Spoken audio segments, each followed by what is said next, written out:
Bismillahirrahmanirrahim. Assalamualaikum warahmatullahi wabarakatuh.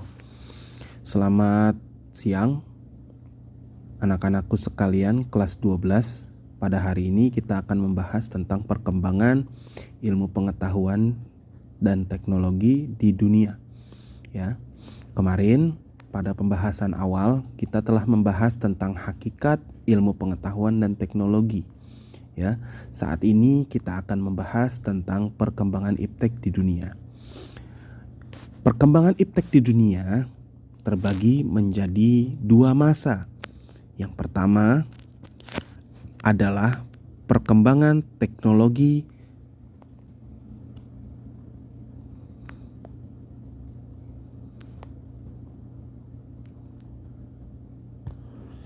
sebelum abad 20. Ya. Kita tahu bahwa satu abad sama dengan 100 tahun. Artinya, jika ada bahasa sebelum abad 20, ini mengacu pada tahun 1 sampai 1900. Ya. Ini yang dinamakan sebelum abad 20. Karena yang dinamakan abad 20 adalah tahun 2000. Baik, kita akan memulai.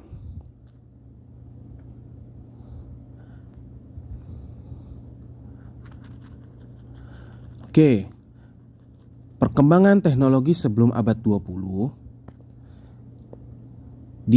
ditandai dengan adanya mesin atau sistem pertanian yang tercipta di Mesopotamia, ya, di Mesopotamia.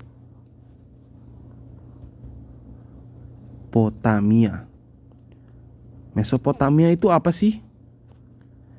Mesopotamia itu adalah daerah yang dialiri oleh dua sungai.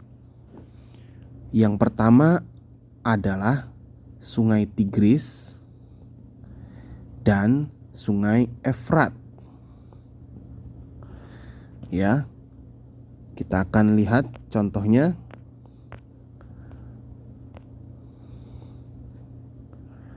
Mesopotamia itu, ya, petanya seperti ini. Di sebelah kanan atas, ya, kita akan menyaksikan bahwa Mesopotamia berada di tengah-tengah daerah antara Irak, Syria, dan Iran, ya. Ini di daerah yang berwarna hijau, ya. Ini adalah daerah Mesopotamia, ya. Sungai Tigris dan Sungai Efrat yang mengaliri di antara keduanya, ya, di antara kedua daripada daerah Mesopotamia. Itu, ya, ditandai dengan adanya teknologi untuk berburu dan meramu makanan, ya, atau obat-obatan pada saat itu.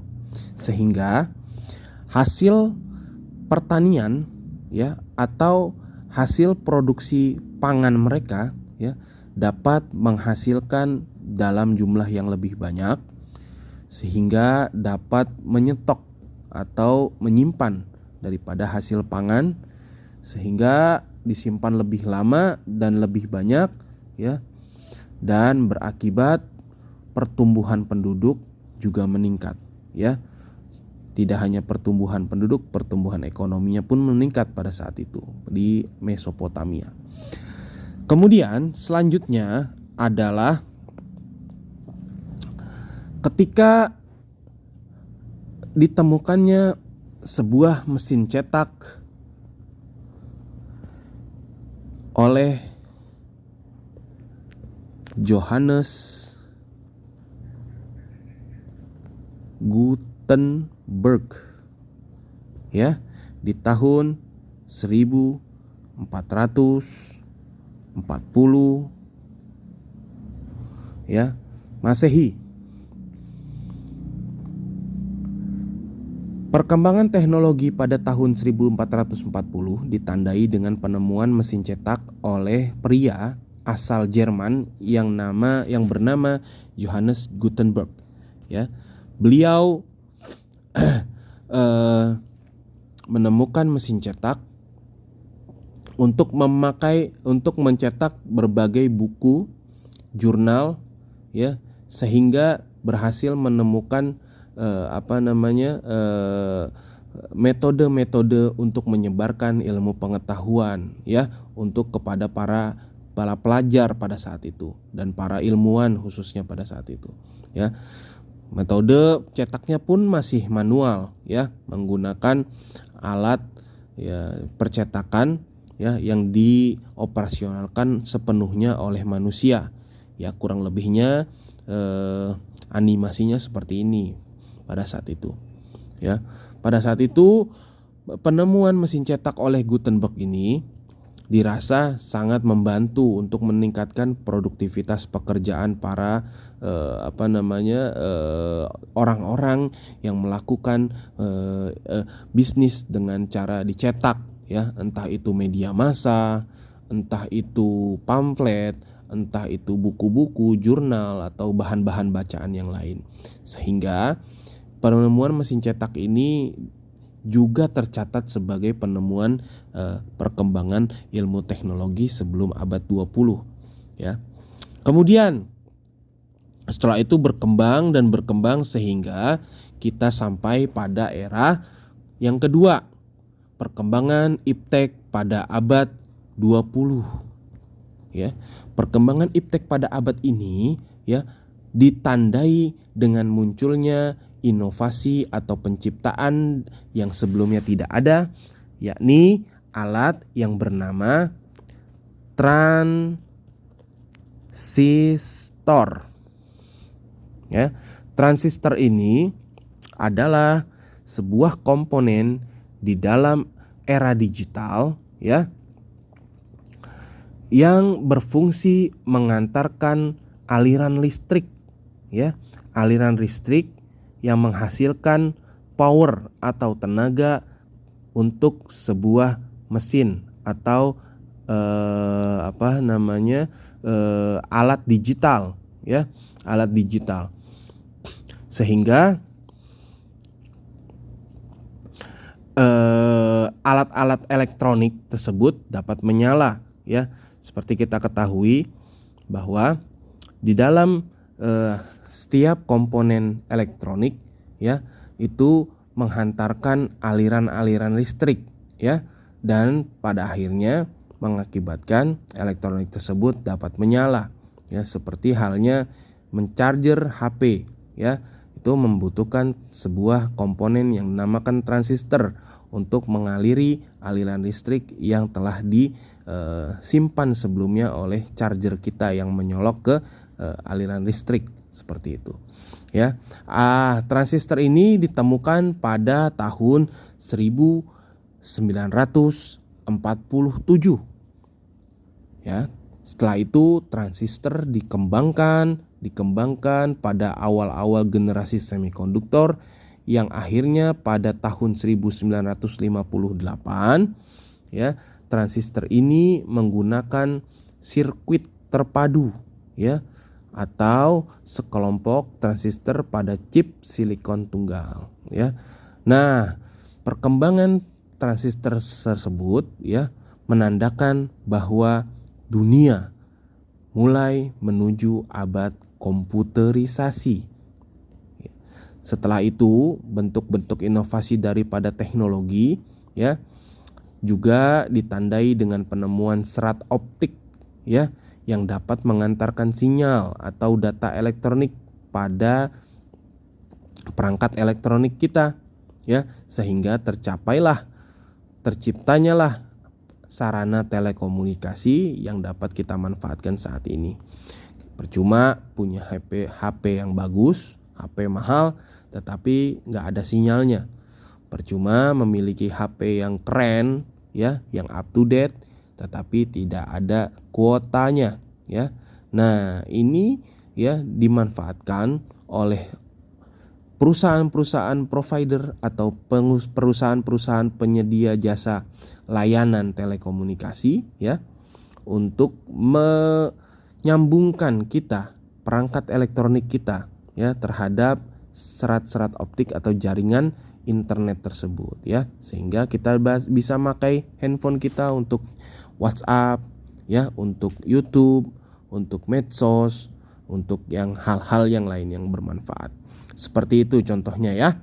Jadi serat optik ini ya juga merupakan penemuan atau inovasi perkembangan ilmu pengetahuan dan teknologi ya, sehingga berkembang sehingga terciptalah alat-alat elektronik yang kita temui saat ini. Kemudian di tahun-tahun selanjutnya ya, ditemukanlah sebuah teknologi yang bernama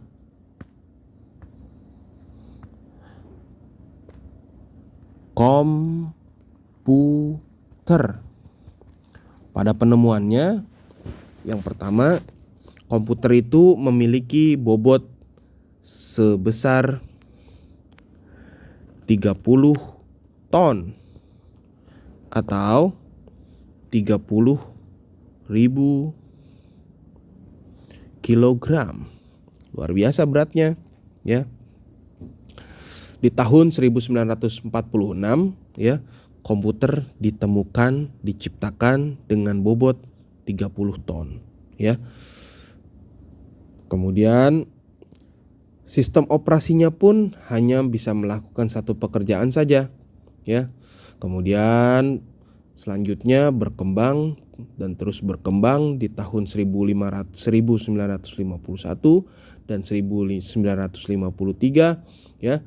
Kemudian komputer ini ya dapat menghasilkan produk-produk yang digunakan oleh orang banyak atau komersil ya. Dan di tahun 1953 dikeluarkanlah juga ya komputer yang dapat memiliki 100 bahasa pemrograman, memori, dan sistem operasi. Selanjutnya pada tahun 1981 ya, komputer personal atau kita lebih kenal dengan PC atau personal komputer ya dikembangkan, sehingga kita dapat memanfaatkan teknologinya sampai saat ini ya. Dulu sebelum adanya perkembangan teknologi, sebuah memori handphone atau sebuah memori penyimpanan, sarana penyimpanan file mungkin hanya bisa mencapai 64 MB.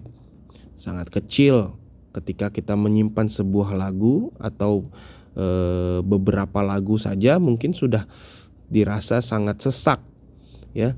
Namun kemudian perkembangan ini ya terus maju, terus melesat, sehingga saat ini mungkin di handphone kita sudah tertanam media penyimpanan yang sebesar 520 GB.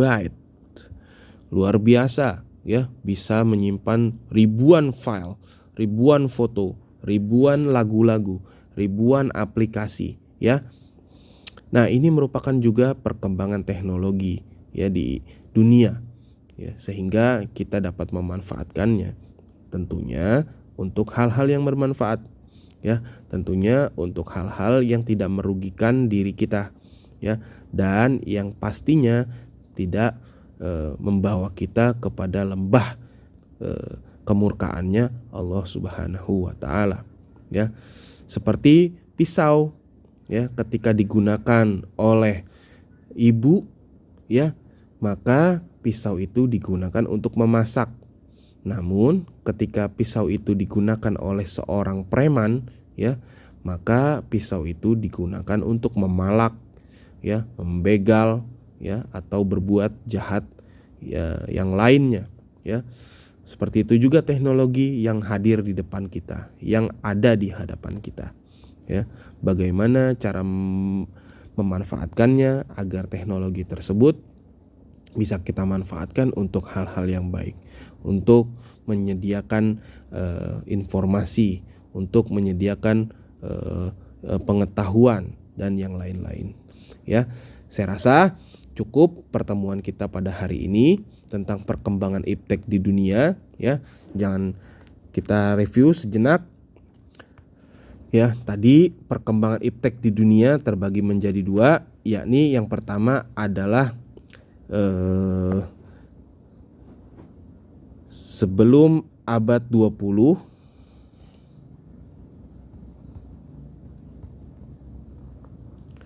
dan yang kedua abad 20 ya. Jadi mudah-mudahan dengan penjelasan yang singkat ini dapat kalian pahami ya, sehingga kita dapat belajar daripada perkembangan iptek yang ada di dunia ini ya. Kurang lebihnya saya mohon maaf. Wallahul muwaffiq ila aqwamit thoriq. Wassalamualaikum warahmatullahi wabarakatuh.